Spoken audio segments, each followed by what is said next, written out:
It's all about Will Steele at the moment. Southampton looks set to announce their new manager, Will Steele, this weekend into early next week, and we're going to dig deep and find a little bit more out about the new incoming Southampton manager. Nick Hartland, a freelance journalist covering football in France, is here today with us. Nick, a very, very warm welcome along. Thank you very much for joining us. Oh, thank you for having me. Yeah, we're very, very excited about the appointment incoming of Will Steele here in Southampton. And we want to give Southampton fans a real insight into what we can expect from our new manager. Tell us more, Nick. Well, yeah, Will Still's I think he's a very exciting appointment for you guys. He's been sort of talked about in France as the the vanguard of this new generation of coaches coming through. He's done really well at Reims and Lens, and yeah, I think there's a lot of promise to it. Yeah, I'm excited by him. Nick, the football manager narrative has followed Will since day one, really. Your perspective of covering him in France, how does Will Steele move beyond that label, and how has he moved beyond that label in France, um, as a coach and as a manager? And do people in France still bring that up? I feel he hates that label. I think it's he's talked about how it kind of has diminished his achievements in the past. Like people think he's just dropped into football. All he did was play Football Manager when he had 10 years of experience, various coaching jobs. Uh, he's moved past it. He did an interview with Sky Sports where he said it makes him sound like a spotty geek. And I think people don't really bring it up because he's just doing so well. He's worked really hard, Nick, hasn't he, to get to Yeah. where he has done? Extremely hard. Obviously, left school and he was desperate to work within football. He's done many podcasts I've listened to where he said he was never going to be good enough to be a player, but he was so desperate to work in the game. Spent a long period of time working as a video analyst, didn't he? Mm. Yeah, well, like, even when he was, like, a caretaker manager, I think Vincent Kompany wanted him at Anderlecht. You can you can start to see why he's got a great football brain on him. I think he just sees the game so well. Yeah, I'm very high on him. I think he's such a good manager. Yeah. How was he perceived in the French football press? How do they see Will Steele? Do they see his progression to go and manage now in England? They thought he was gonna go manage, in England after he left Rams. Um, he talked to The Athletic about how he wanted to go home. He wanted to manage maybe at a championship club if there was someone ambitious enough for him. So it was a real surprise when he stuck along for another season. Um, they this was sort of expected, especially since he's had some personal issues with his girlfriend's been sick, so he's wanted to be back in England where she lives. At the start of this season, if we put into context the season that he's had in France, it was a big summer, wasn't it? Because of the transition of players that he had in and out of the football club. Can you give us a bit of an insight into what happened at the start of this season? He lost some big name players. Brice Samba left. He lost Kevin Danso in January, centre back that went over will come to here to England to play for Spurs. Can you talk about that transition and what he had to deal with? Well, the transition was more in January. Samba left in January. It was in the summer. What happened for Lens is that they had this idea of selling quite a lot of players. They sold Eliawahi to Marseille. They tried to sell Kevin Danzo to Roma, but Roma's medical staff found a heart problem. They tried to sell Neil El Ayanoui to Monaco. That didn't go through. They found he had a issue with his knee, I think.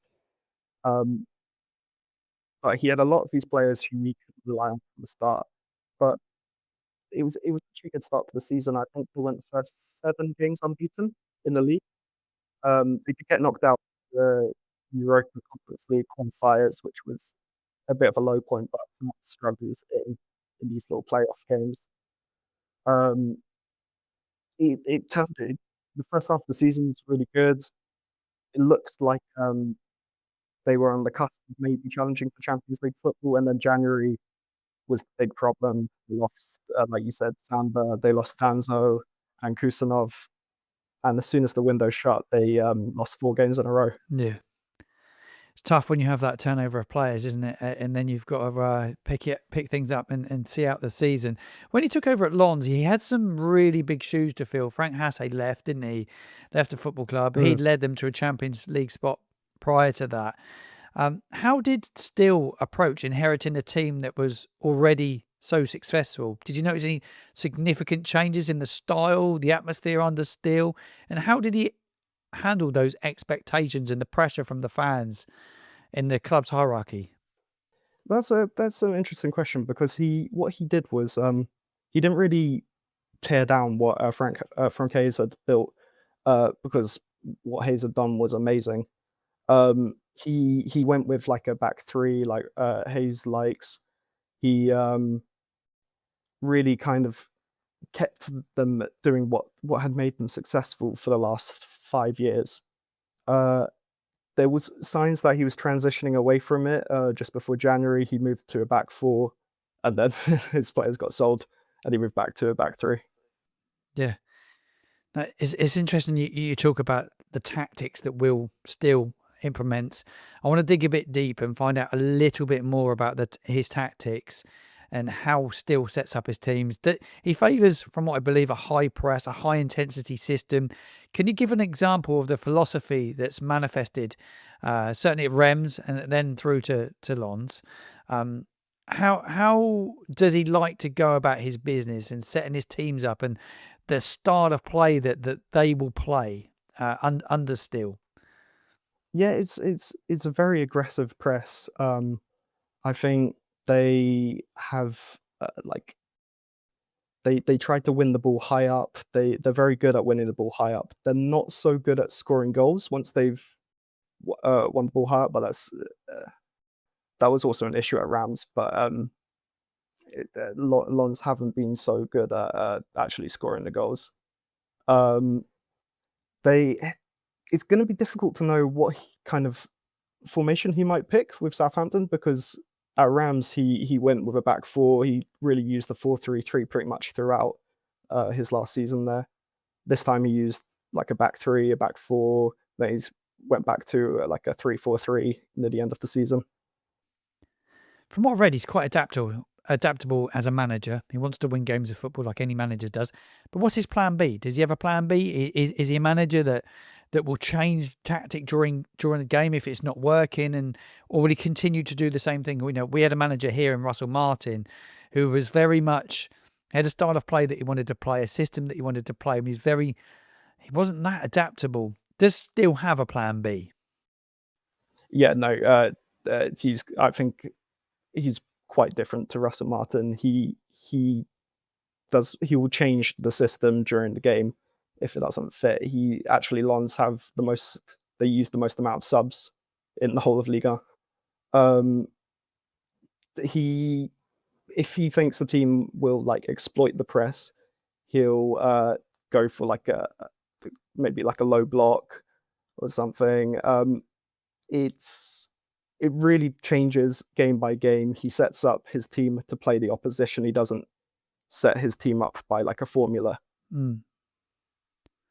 Yeah, I think a lot of our fans would be happy with that, Nick, because we've had a manager that wasn't so adaptable last time round in the championship for us. Very different to what Russell Martin did here. I think a lot of our fans are be really happy about that and be happy to hear what you're saying there. I think it will go down well here. I'm excited by Steele as a Southampton fan. I'm really, really excited by him.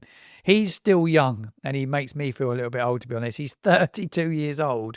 So he is a very young manager. He's obviously learning all the time. What's he like dealing with egos, big name players, and we all know in football, he's maybe not come through by playing the game. How do you think he will deal with that in England? Well, he's quite an outspoken manager. He likes. I think he likes to be quite frank in interviews. I think he's quite frank with his players.